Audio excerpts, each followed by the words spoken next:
अस्सलाम वालेकुम। Programme special talk में आया फयाज कुरैशी। नाज़रीन, मुल्क में जिते सियासी जेका सरगर्मियूं इंतहाई तेज़ी सां अॻिते वधी रहियूं आहिनि, उते मौसम जी जेके सरगर्मियूं आहिनि उन्हनि में बि रतो बदल थी रहियो आहे। चौमासी जूं जेके बरसातूं आहिनि उहो सिंध समेत सॼे मुल्क में न सिर्फ़ु वसकारा थी रहिया आहिनि बल्कि अर्बन फिल्डिंग जे हवाले सां जिते अॻकथियूं थियनि थियूं उते ईंदड़ वक़्त में 31 जुलाई ते ॿीहर जेका नए जेका चौमासी जे हवाले सां अॻकथी कई वई आहे जेका 6 अगस्त ताईं जारी रहंदी। ताज़ो जेका मौजूदा जेको स्पेल आहे उन में सुभाणे राति ताईं ॿीहर बरसाति हलण जे हवाले सां जेके इम्कान ज़ाहिर कया विया आहिनि ऐं हिन वक़्तु समूरी सिंध में जिते बरसातूं पइजी रहियूं आहिनि उते खिमण सां गॾु जेका नुक़सान थिया आहिनि ख़ासि तौर ते माण्हुनि जे फौत थियण जे हवाले सां या जानवर जेके आहिनि उहे मरी विया आहिनि। थर पार्क जे इलाइक़े में वॾी तइदाद में चौपायो जेको उन ते विझी करण सबबु या अहिड़े क़िस्म जी जेका मजमूई जेका सूरताल आहे शहरनि में बरसातुनि जो पाणी बीहण अहिड़े क़िस्म जी सूरताल हिन वक़्तु बरक़रार आहे। कराची शहर में बि जिते बरसाति पई आहे समूरे कराची जे मुख़्तलिफ़ इलाइक़नि में वक़फ़े वक़फ़े सां जिते बरसाति वसी आहे त उते तेज़ वसकारो थियो आहे ऐं हिन हवाले सां ईंदड़ ॾींहंनि में छा सूरताल रहंदी असांखे जॉइन कयो आहे टेलीफोन लाइन ते मौसमियात खाते जो चीफ मेट्रोलॉजिस्ट सरदार सरफराज साहब। सरदार साहब अस्सलाम वालेकुम। वालेकुम अस्सलाम। सरदार साहब, गुज़श्ता हफ्ते से बारिशों का सिलसिला कराची शहर समेत पूरे सिंध और मुल्क में जारी है, तो आज भी बारिश का सिलसिला जारी था। कल की क्या सूरताल रहेगी और मजमूई तौर पर क्या सूरताल निशानदेही की गई है कि बारिश क्या तेज़ बारिश होगी, कोई अर्बन फ्लडिंग के हवाले से कोई इम्कानात हैं और आने वाले दिनों में क्या समझते हैं कि दोबारा कोई एक और नया स्पेल भी आने वाला है? जी बहुत शुक्रिया। देखें, ये 3-4 दिन पहले जो स्पेल शुरू हुआ था मुल्क के बेशतर हिस्सों में बहुत अच्छी बारिश हो रही है, कहीं कहीं पर मूसलाधार बारिश, और जैसे आपने जिक्र किया लाहौर की तरफ पिछले 2-3 दिन पहले अर्बन फ्लडिंग रही। कराची में भी कुछ एरियाज में तेज़ बारिश हुई, लेकिन लकीली यहाँ उस तरह की कोई बड़े पैमाने पर अर्बन फ्लडिंग नहीं हुई। और इस तरह की और जगहों की हम बात करें तो हमारे वहाँ पर कुछ 40 के करीब बारिश से अब तक, और इसी तरह से दादू में, मीरपुर खास में, लाड़काना में, सक्खर, रोड़ी, तमाम ही जगहों पर तकरीबन सेंट्रल और अपर सिंध के जो हैं ये इन 2 दिनों में बड़ी अच्छी बारिश हुई है। कहीं 50 मिलीमीटर, कहीं 60 मिलीमीटर, कहीं 70-75 मिलीमीटर। और इसी तरह से थरपारकर साइड और उमरकोट साइड और बदीन उधर तो 2 दिन पहले अच्छी बारिश हो चुकी थी। तो ये स्पेल अगले 2 दिन जारी रहेगा। सिंध में 25 और 26 को भी ज़्यादातर एरियाज में रहेगी बारिश, लेकिन उसकी शिद्दत कम हो जाएगी फिर खासकर 26 को। कल तक तो उसकी शिद्दत बरकरार है। इसी तरह से कहीं पर मॉडरेट और कहीं पर तेज़ बारिश। बलूचिस्तान के जो शुमाल मशरकी अजला हैं, बिलखुसूस जो सिंध के साथ एरियाज लगते हैं, तो वहाँ अच्छा तेज़ बारिश का स्पेल मुतवक्की है।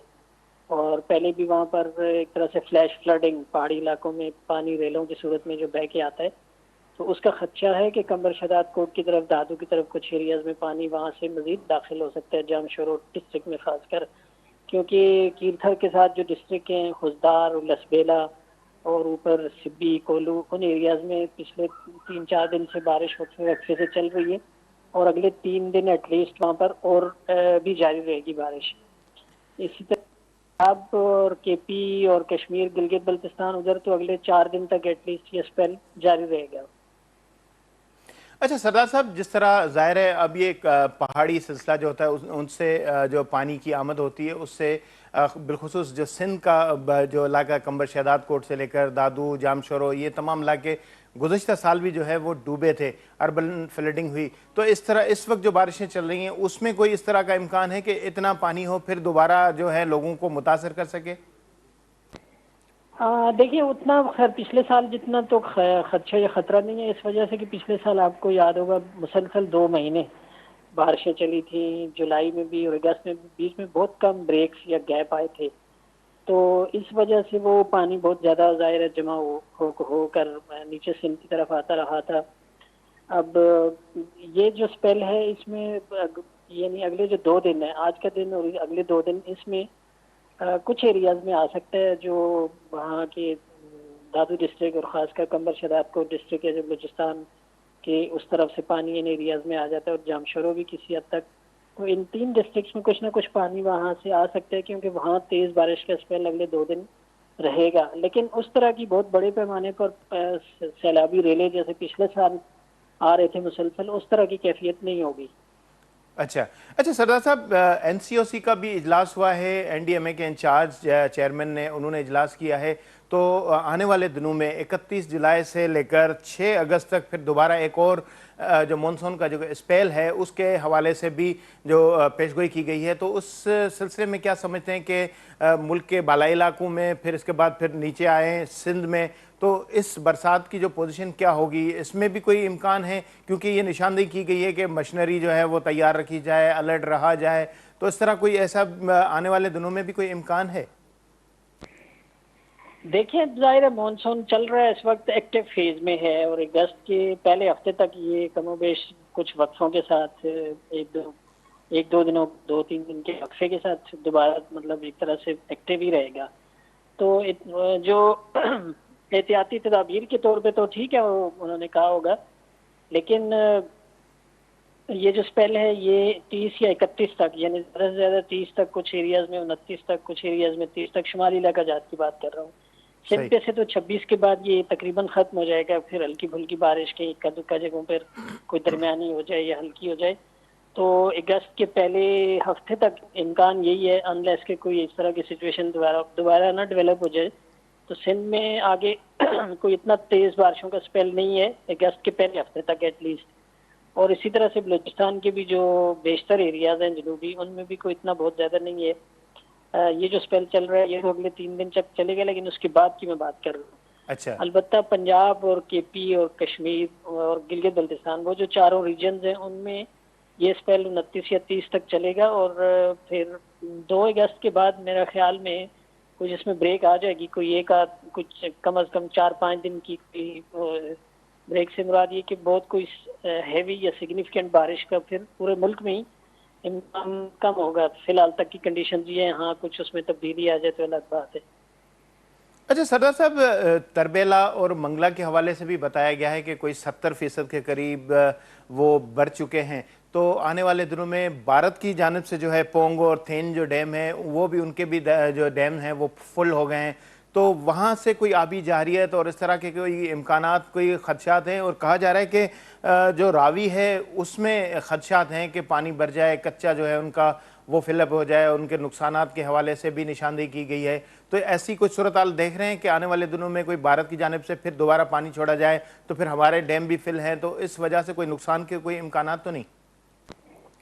دیکھیں جو ہمارے ڈیم ہیں، منگلا ڈیم اور تربیلا ڈیم، ان میں پانی، بھارت کا پانی چھوڑنے کی وجہ سے ان ڈیموں میں پانی نہیں آتا، وہ تو آپ کے جو ایسٹرن ریورز ہیں نا، راوی، چناب اور ستلج، ان دریاؤں میں پانی بھارتی ڈیموں بھر جانے کی صورت میں بھارت کی طرف سے پانی اگر آئے تو ان تینوں دریاؤں میں آتا ہے، اور ظاہر ہے کہ اس میں پھر جو ایسٹرن سائڈ قصور سے لے کر نیچے تک باول نگر ہو گیا، اور پھر نیچے آپ آ جائیں تو جنوبی پنجاب کے دوسرے حصے، اور اس طرح پھر تونسا سے پھر سندھ میں داخل ہو جاتا ہے۔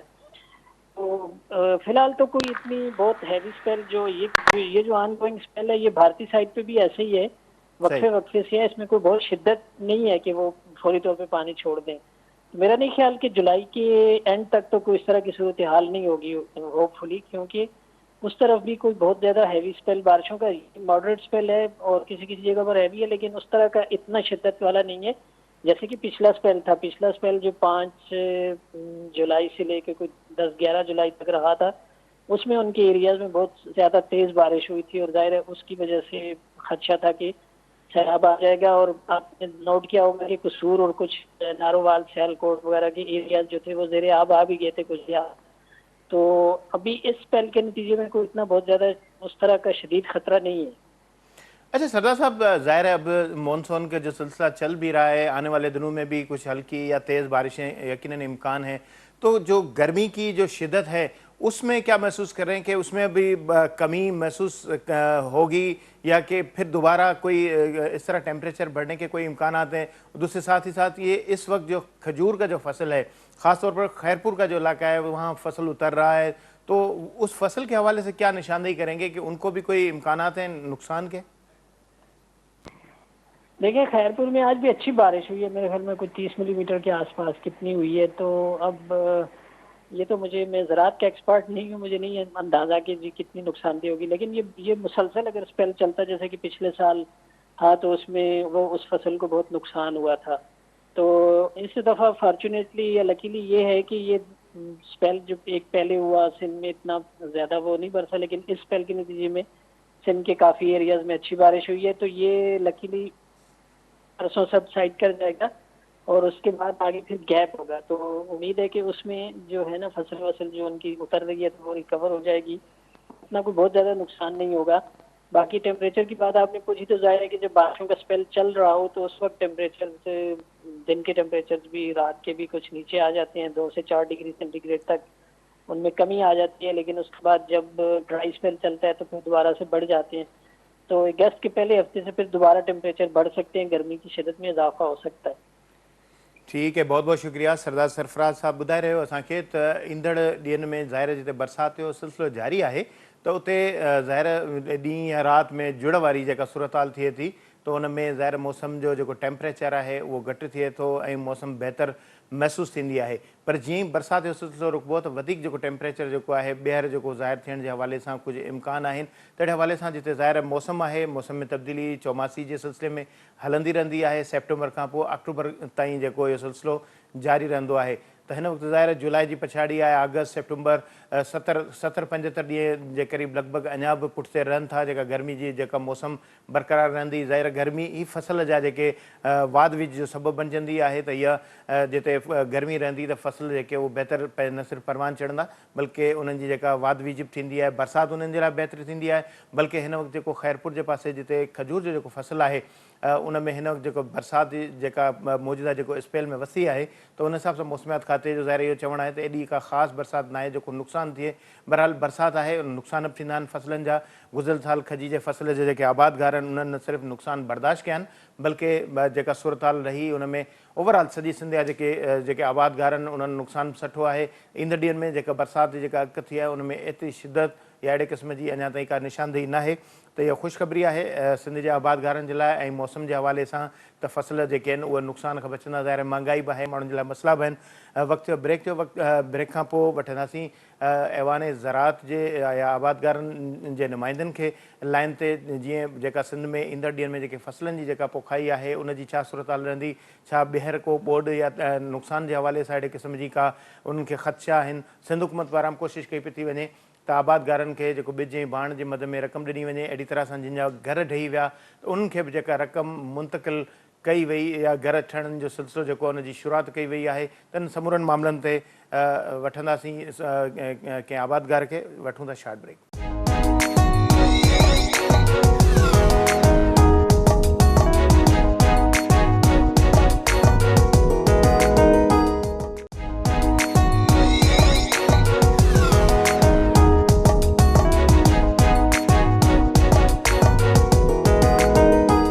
Welcome back. जहिड़ी रीति सरदार सरफराज सां ॻाल्हि ॿोल थी रही हुई त हिन वक़्तु जेका चौमासी जी जेका बरसाति आहे उन में हिकु ॿ ॾींहंनि ताईं जेका ज़ाहिर मुल्क खां वेंदे हेठि सिंध ताईं ऐं सिंध खां पोइ सिंध जे समूरनि इलाइक़नि खां थींदे कराची ताईं जेको बरसाति जो जेको सिलसिलो जारी आहे त इहो स्पेल जेको आहे उहो हल्को फुल्को जारी रहंदो।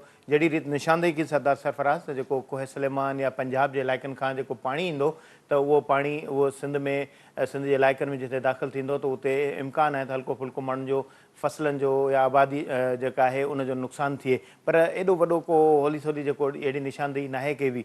पर NDA में NCOC पारां बि इजलास कयो वियो आहे। ईंदड़ ॾींहंनि में 31 जुलाई खां वठी 6 अगस्त ताईं मुल्क में वधीक बरसातिनि जी जेका अॻकथि थी आहे उन जे हवाले सां उन्हनि ज़िक्र कयो आहे। ऐं न सिर्फ़ु मशीनरी अलर्ट रहण जे हवाले सां बि ज़िक्र कयो आहे बल्कि जेके सिंधूअ में जेको पाणी पंजाब खां छोड़ कंदो त मथां ई सत ते जेको ॿुधायो वियो आहे त मंगला ऐं तरबेला में 70 सैकड़ो पाणी हिन वक़्तु भरिजी चुको आहे। पर भारत तरफ़ां जिते आबी जारियत जा जेके इम्कान आहिनि, ज़ाहिर उहो रावी में पाणी ईंदो भारत जो ऐं उन सां जेके पंजाब जा जेके कचे जा जेके इलाइक़ा आहिनि उन्हनि जे ॿुॾण जे हवाले सां ख़दशो ज़ाहिर कयो वियो आहे। ज़ाहिर इहो पाणी जॾहिं मथां खां बहिकिरो थींदो आहे उन पाणी जो त सिंध जी हमेशह शिकायत रही आहे त खेनि ॿोड़ियो वेंदो आहे। जॾहिं बरसाति वसंदी आहे त त पाणी छोड़ कयो वेंदो ऐं सिंध जा जेके फसल तबाह थींदा आहिनि, सिंध जे माण्हुनि जो नुक़सानु थींदो आहे। अहिड़ी तरह सां जॾहिं पाणी जी सोकड़ थींदी आहे त सिंध जे माण्हुनि खे पाणी खां सिकायो वेंदो आहे। जहिड़ी रीति कराचीअ में दाऊं ॿुधजनि थियूं त कराची जा जेके मुख़्तलिफ़ इलाइक़ा आहिनि उन में पीअण जो पाणी जेको आहे उहो बि दस्तियाब न आहे। तो जेतोणीकि हब डैम जेका कराची जे ओलह ज़िले खे पाणी ॾियण जे हवाले सां वसी जेका पंहिंजी दिलि रखे थी ऐं उन में पाणी मौजूदु बि आहे, पर इन बावजूदु उते बि पीअण जो पाणी दस्तियाब न आहे। त ज़ाहिर सॼी सिंध जिते फसल पैदा थियनि था, गुज़िरियल साल जी जेका ॿोॾि हुई उन खां पोइ जेके वॾी तबाही आई, हिन सूरत हाल में असांखे जॉइन कयो आहे ऐवान ज़राअत जे आबादगार बोर्ड जो अॻुवाण ज़ाहिद बुरगड़ी साहिबु। ज़ाहिद साहिबु अस्सलाम वालेकुम। साईं वालेकुम सलाम। ज़ाहिद साहिबु, मुल्क में चौमासी बरसातुनि जो सिलसिलो जारी आहे। सिंध जी धां रही आहे त सिंध खे पाणी हूंदो आहे, बरसाति हूंदी आहे त ॿोड़ियो वेंदो आहे, पर जॾहिं पाणी न हूंदो आहे त सुकायो वेंदो आहे, सिंध जा फसल सड़ी वेंदा आहिनि। छा था ॾिसो हिन वक़्तु जेका सिंध में चौमासी बरसाति जो सिलसिलो हली रहियो आहे, को अहिड़ो आबादगारनि जो को नुक़सानु? ज़ाहिर खैरपुर जो पाण जेकॾहिं मिसाल वठूं त गुज़िरियल साल खजीअ जो जेको फसल आहे, जितां वॾी तादाद में जेको खजूर जेका आहे या ॾंग आहिनि या छुहारा जेके आहिनि उहे एक्सपोर्ट थींदा आहिनि सिंध जा, ऐं उहो बिल्कुलु तबाह थी वियो। त हिन साल छा था ॾिसो सूरत हाल? को अहिड़ो को नुक़सान जो इम्कानु आहे? जेतोणीकि मौसमियात खाते जो चवणु आहे त एॾी वॾी बरसाति न आहे, 30 मिलीमीटर खैरपुर में बरसाति पई आहे। तव्हां जेका पंजाब खां पाणी अचण इहे सभु ॻाल्हियूं कयूं, इहे सरदस्त सिंध ते इन जो घणो असरु कोन थो पए। जेको पंजाब जो पाणी जेको आयो आहे, इंडिया जो पाणी जेको पंजाब में दाख़िल थियो आहे, इहो पाणी जेको आहे घुमी फिरी उते पंजाब में अॻियां पोयां ख़तमु थी वेंदो। जेकॾहिं थोरो वधियो बि सही, इन जो फ़िलहालु सिंध ते असरु कोन पवंदो। असां ते कहिड़ी ॻाल्हि जो असरु पए थो, मां उन ॻाल्हि खे जेको आहे सो तव्हांखे थोरो गोशगुज़ार करणु चाहियां थो। असांखे ग्लोबल वार्मिंग जेका आहे उन में छा थियो आहे, जो नॉर्मली पहिरीं सिंध में 250 खां 300 मिलीमीटर बरसाति नॉर्मल पवंदी। हाणे ग्लोबल वार्मिंग जे करे 2-3 सालनि खां इहो तादाद जेको 250 वारो आहे उहो 750 खां 900 मिलीमीटर बरसाति सिंध में थी वई आहे। माना सिंध में बरसाति जो क्वांटम जेको आहे तादाद उहो टीणो थी वियो आहे पहिरीं जे मुक़ाबले में। हाणे जॾहिं क्वांटम टीणो थी वियो हलियो, बरसाति वधी वई हली, त असां वटि सभिनी खां वॾी ॻाल्हि आहे डिस्पोज़ल सिस्टम। बरसाति जॾहिं तमामु घणी थींदी आहे त नुक़सान खे बचण जो हिकिड़ो ई तरीक़ो आहे त बरसाति जो जे पाणी जो निकाल जो सिस्टम हुअणु खपे। असां वटि जेको टीणी बरसाति पई आहे ऐं पाणी जी उन जी जेका तबाही थिए पई, उन जे लाइ असां वटि निकाल सिस्टम जो प्रोग्राम असां कोन ठाहे सघिया आहियूं अञा ताईं। छो जो हिकिड़ी ॻाल्हि आउं वरी तव्हांखे हिते ज़रूरु तव्हांजे नाज़रीन खे ॿुधाईंदुसि त बरसाति जे सवा को फसल बि कोन थींदो। जेकॾहिं बरसाति कोन्हे, न कमान थींदो, न फुटी थींदी, न तव्हांजा बाग सुधरंदा, कुझु ई कोन थींदो, न मर्द में वटकी वेंदा हलिया। बरसाति हिकिड़ी अलाह जी नेमत आहे ऐं बरसाति सां जेको आहे सो फ़ाइदो थिए थो। हा, इहा अलॻि ॻाल्हि आहे त बरसाति जेकॾहिं तमामु घणी थी वञे त उहा रहमत जेका आहे त ज़हमत में तब्दील थी वञे थी।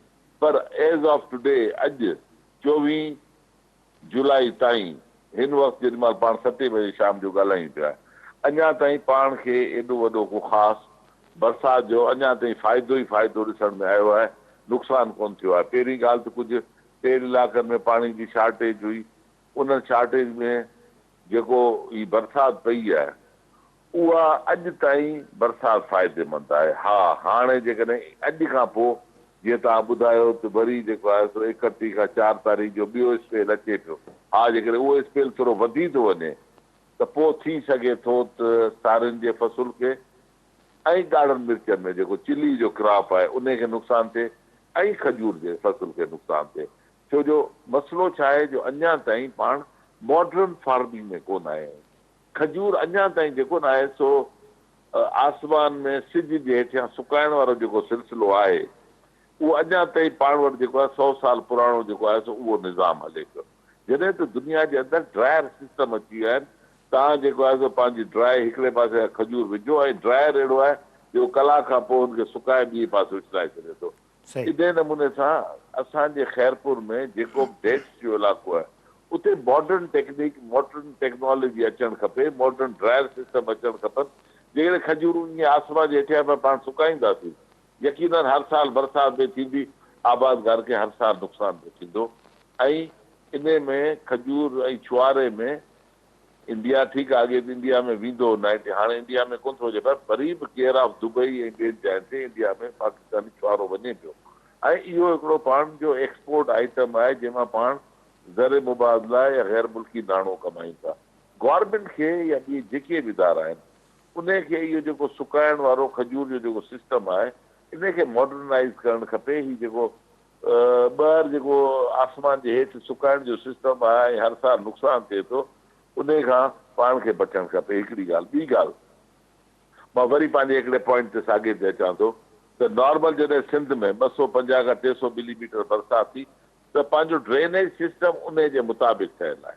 हाणे जॾहिं 750 खां नॉर्मल 900 नॉर्मल थी वई आहे, टीड़ी बरसाति वधी वई आहे, त पंहिंजो ड्रेनेज सिस्टम उन जे मुताबिक़ जेको आहे सो अपडेट थियलु कोन्हे। हाणे मिसाल जे तौर ते जीअं LBOD आहे, तव्हांजो वॾे में वॾो जेको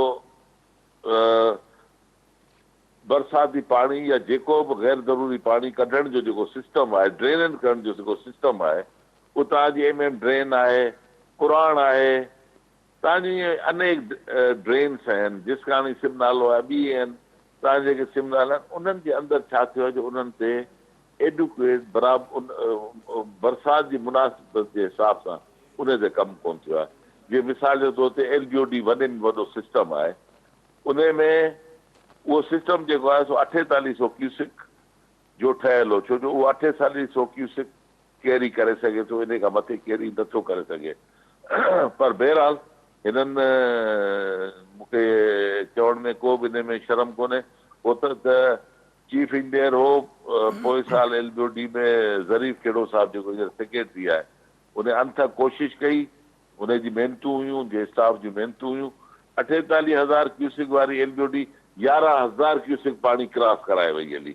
हाणे चवण जो मतिलबु आहे त इन्हनि खे मुस्तक़िल बुनियादनि ते जेके बि तव्हांजा ड्रेन सिस्टम आहिनि, ड्रेन सिस्टम खे तव्हांखे इनहेंस करणो पवंदो, उन्हनि जी कैपेसिटी वधाइणी पवंदी ताकी जेको आहे त पाणी तव्हांजो ड्रेन थी वञे। सही। ॿी जेका ॻाल्हि आहे उहा इहा ॻाल्हि आहे त कपह जो फ़सुलु जेको आहे, त कपह जे फ़सुल खे फ़ाइदो थियो आहे बेशक।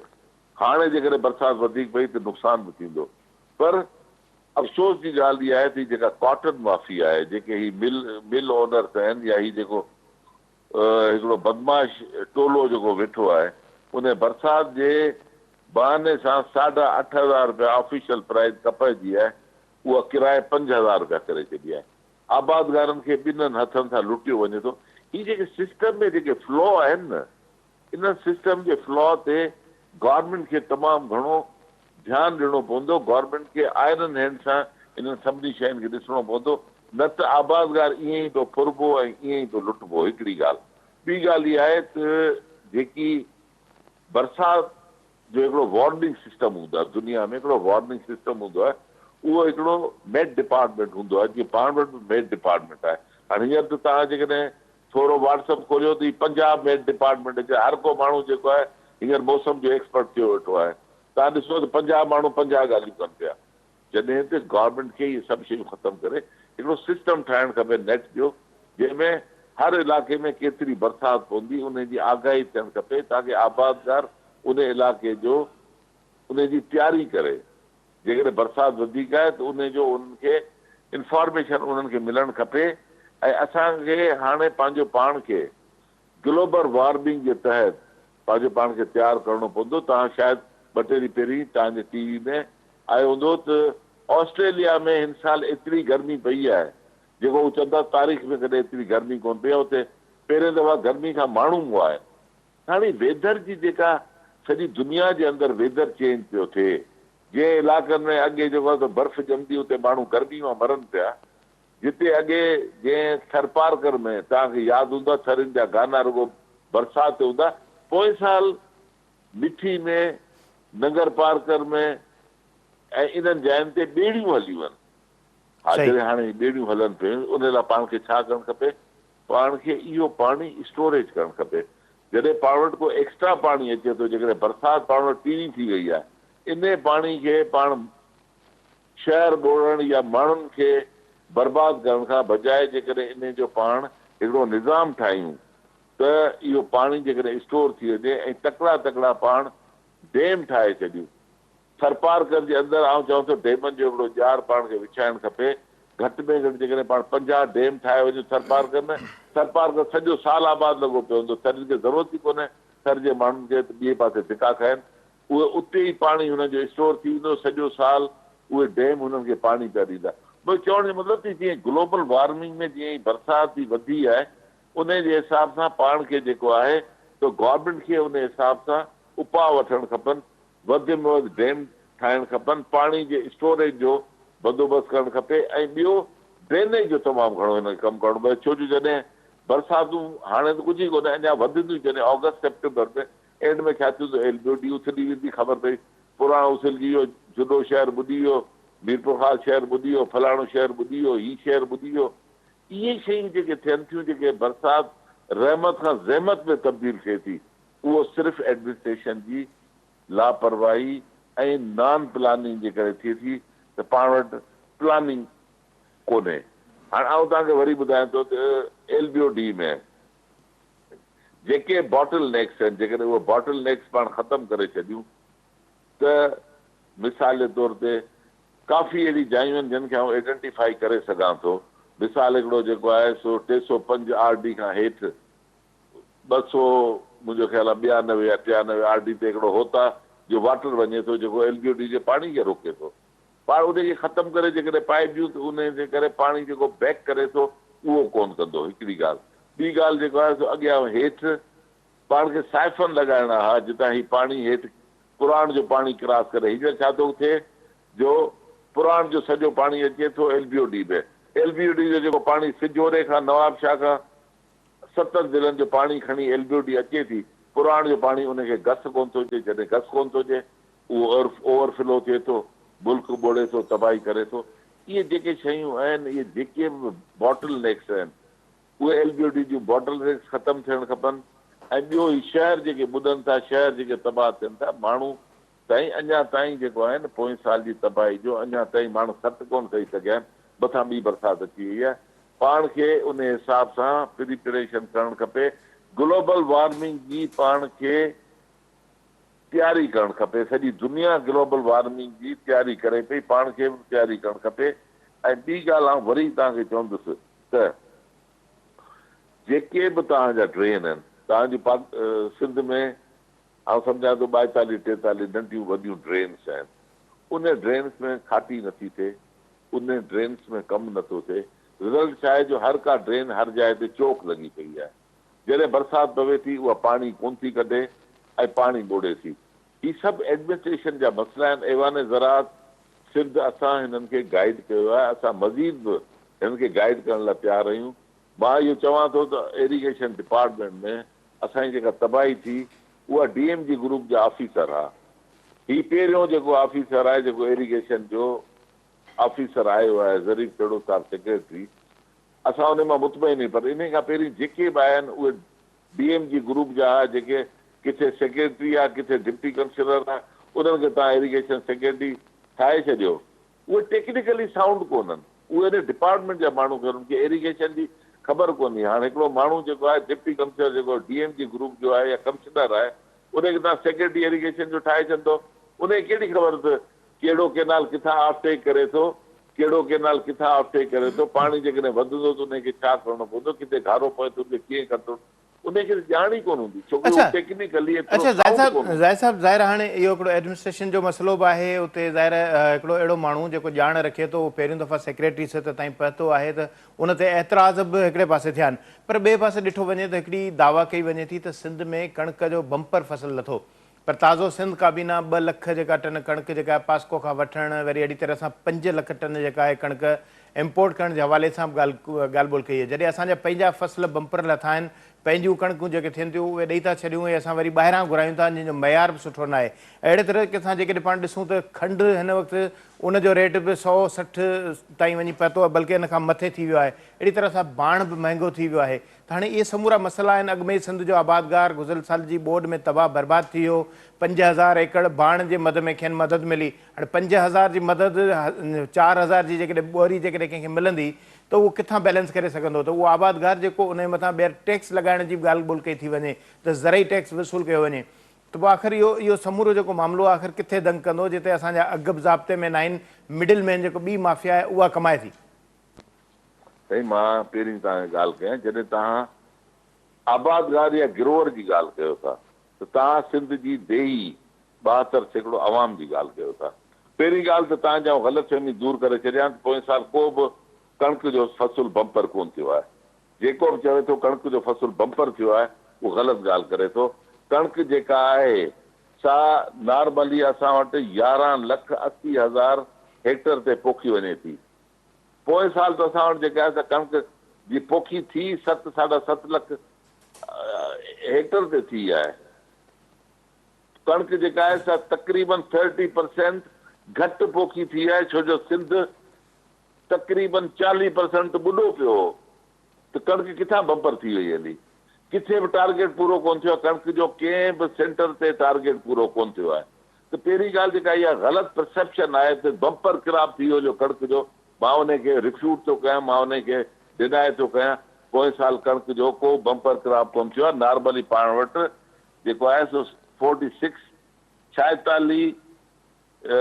जेका लख बिलियन मैट्रिक टन कणिक थींदी आहे नॉर्मली। पोएं साल जेका पाण वटि थी आहे 46 जे जाइ ते 31 लख बिलियन जेको थियो आहे टन कणिक पंहिंजी थी आहे। त आउं सम्झां थो त कणिक त अॻे ई पंहिंजी जेका आहे त पोएं साल घटि थी आहे। पहिरीं ॻाल्हि।